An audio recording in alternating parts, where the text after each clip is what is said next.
प्रिय भाई और बहनों, आज का शुभ संदेश के लिए आप सभी को हम स्वागत करते हैं। लाजर को जिसने जिलाया, जक्कई को जिसने बचाया, लाजर को जिसने जिलाया, जक्कई को जिसने बचाया, जिसके लिए सब कुछ हो संभव, वो यहोवा हमारे संग संग है। जिसके लिए सब कुछ हो संभव, वो यहोवा हमारे संग संग है।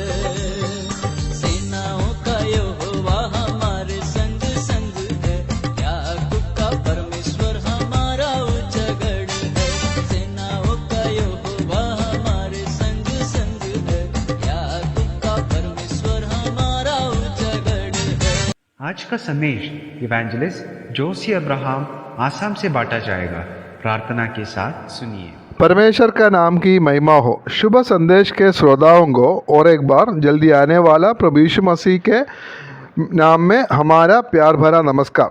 आज का मनन के लिए हम लोग पत्रस का पहला पत्री 1 अध्याय उसका 10 से 12 पद तक पढ़ेंगे। इसी उद्धार के विषय में उन भविष्यवक्ताओं ने बहुत खोजबीन और जांच पड़ताल की, जिन्होंने उस अनुग्रह के विषय में जो तुम पर होने को था भविष्यवाणी की थी। उन्होंने इस बात की खोज की कि मसीह का आत्मा जो उनमें था और पहले ही से मसीह के दुखों की और उसके बाद होने वाली महिमा की गवाही देता था, वो कौन से और कैसे समय की और संकेत करता था। उन पर यह प्रकट किया गया कि वे अपनी नहीं वरन तुम्हारी सेवा के लिए ये बातें कहा करते थे, जिनका समाचार अब तुम्हें उनके द्वारा मिला, जिन्होंने पवित्र आत्मा के द्वारा जो स्वर्ग से भेजा गया तुम्हें सुसमाचार सुनाया। और इन बातों को स्वर्गदूत भी ध्यान से देखने को लालसा रखते हो। पिछले सप्ताह में हम लोग देख रहे थे एक अध्याय पहला पत्रस 1 अध्याय 3 से 12 पद तक, और वहाँ का विषय है हमारा बड़ा उद्धार। और उसमें 1 अध्याय 3 से 5 पद तक और वहाँ का विषय है हमारे उद्धार की आशा। और 1 अध्याय 6 से 9 पद तक पिछले सप्ताह में हम लोग देख रहे थे, वहाँ का विषय है उद्धार की आनंद। और आज हम लोग ये पढ़ा है 1 अध्याय 10 से 12 पद तक, और वहाँ का विषय है उद्धार का गवाह हो। और इधर सब हमारा जो उद्धार है, जो सबसे बड़ा विषय, और उसमें कष्ट और उसके बाद आने वाला महिमा, ये दोनों हम लोग देख सकता है। पुराना नियम का भविष्यवक्ता लोग भी प्रभु यीशु मसीह के बारे में भविष्यवाणी किया है, और वो लोग मसीह का दुखों की और उसके बाद होने वाली महिमा का गवाही देता था। लेकिन कैसे ये दोनों दुख और महिमा कैसे दोनों एक साथ मिलेंगे, ये कभी भी वो लोग को समझ में नहीं आया। लेकिन मसीह का आत्मा जो उन भविष्यवक्ताओं में था, वो उसका गवाही दिया है।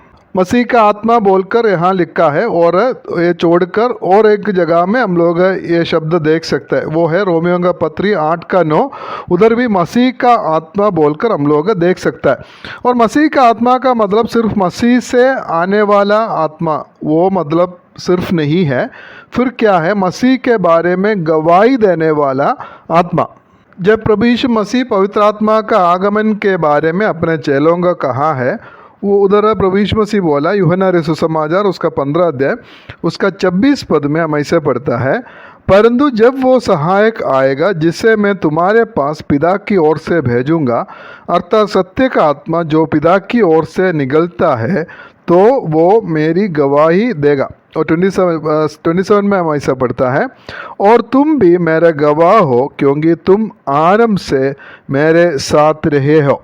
पवित्र आत्मा का जो मुख्य काम है, उसका कर्तव्य है प्रभु यीशु मसीह के बारे में गवाही देना। और पवित्र आत्मा मिला हुआ विश्वासी लोग भी क्या करता है? प्रभु यीशु मसीह के बारे में गवाही देता है। और वही मसीह का आत्मा पुराना नियम का भविष्यवक्ताओं का साथ में रहकर काम किया है। और पत्रस का दूसरा पत्री 1 अध्याय 21 पद में हम ऐसा पढ़ता है, क्योंकि कोई भी भविष्यवाणी मनुष्य की इच्छा से कभी नहीं हुई, पर भक्तजन पवित्र आत्मा के द्वारा उभारे जाकर परमेश्वर की ओर से बोलते थे।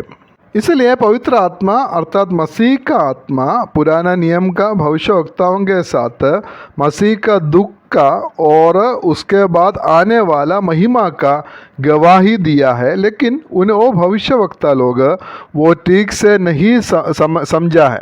हम लोग उसका 10 पद में ऐसे पढ़ता है, इसी उद्धार के विषय में उन भविष्यवक्ताओं ने बहुत खोजबीन और जांच पड़ताल की, जिन्होंने उस अनुग्रह के विषय में जो तुम पर होने को था भविष्यवाणी की थी।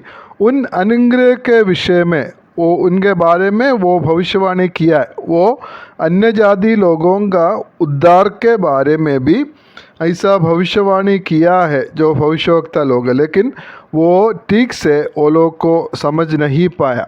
और हम लोग ये भी देख सकता है जो संदेश वो लोग को मिला है उनके बारे में वो लोग बहुत खोजबीन और जांच पड़ताल किया है।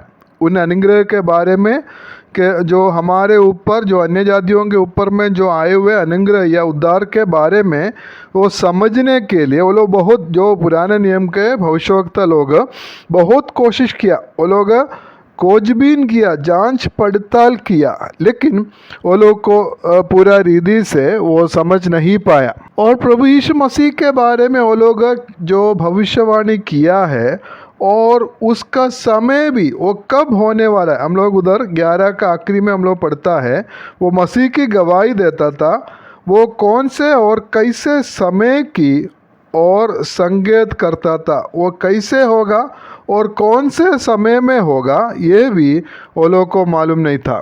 पुराना नियम के भविष्यवक्ता लोग मसीह के बारे में जो भविष्यवाणी किया वो संदेश पूरा वो लोग को समझ में आकर वो लोग भविष्यवाणी नहीं किया, लेकिन वो लोग क्या, हम लोग 12 पद में ऐसा पढ़ता है, उन पर यह प्रकट किया गया कि वे अपने नहीं वरन तुम्हारी सेवा के लिए ये बातें कहा करते थे।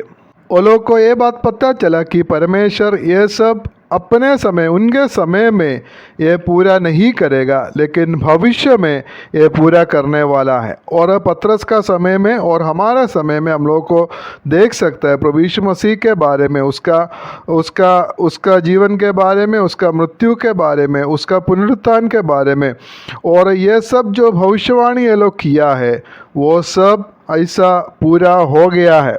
और सिर्फ भविष्यवक्ता लोग नहीं है, हम लोग 12 का आखिरी में ऐसा पढ़ता है, और इन बातों को स्वर्गदूत भी ध्यान से देखने की लालसा रखता है। ये स्वर्गदूत लोग को भी मालूम नहीं था ये कब पूरा होने वाला है, वो लोग भी ध्यान से देखते रहता है ये कब ये सब प्रभु मसीह के बारे में सब भविष्यवाणी किया, यह सब कब पूरा होगा बोलकर स्वर्गदूत लोग भी ध्यान से देखता है। ये पतरस ये इन विश्वासियों को ये सिखाना चाहता है। हम लोग देख रहे थे कि ये विश्वासी लोग जिनके लिए पतरस ये पत्री लिखा है, ये लोग बहुत कष्टों से, परीक्षाओं से गुजरने वाला विश्वासी लोग हैं। और पतरस ये लोग को ये बताना चाहता है कि तुम लोग का जो कष्टदा में तुम लोग आनंदित हो सकता है, आनंद कर सकता है। ये कष्टदा कब समाप्त होगा, इसके बाद में क्या होने वाला है, कुछ भी नहीं जानने से भी तुम लोग इसके बीच में मगन और आनंदित हो सकता है। और भविष्यवक्ताओं का उदाहरण उन्होंने बताया। भविष्यवक्ता लोगों को भी नहीं मालूम नहीं था कि वो लोग का भविष्यवाणी कब पूरा होगा और किस प्रकार पूरा होगा, और वो लोग को मालूम नहीं था, फिर भी वो लोग भविष्यवाणी किया है। इसी प्रकार तुम लोग का जो कष्टदा भी और ये सब कब समाप्त होने वाला है और इसके बाद में क्या मिलने वाला, ये मालूम नहीं होने से भी तुम लोग आनंदित हो सकता है। और हमेशा कष्टदा जो है महिमा को प्रकट करता है। जितना हम लोग मसीह के लिए, विश्वास के लिए हम लोग कष्ट सहेंगे, जितना हम लोग दुख सहेंगे, उतना ज़्यादा महिमा हम लोग पाएंगे। इसलिए प्रभु हम सबको सहायता करे। और मेरे प्रिय श्रोताओं को मैं एक बात बताना चाहता है, अगर आप मसीह के प्रति और विश्वास के कारण अगर कष्टदा से, दुखों से अगर गुजरता है, तो जो चिंता करने का और दुखित होने का ज़रूरत नहीं है, क्योंकि आपका दुख और आपका कष्ट महिमा के लिए जो महिमा ला सकता है और वो दिन बहुत निकट है, इसलिए उस परमेश्वर पर पूरा रिधि में आप विश्वास कर सकता है और उसके लिए परमेश्वर आप सबको सहायता करे। परमेश्वर का नाम की महिमा हो।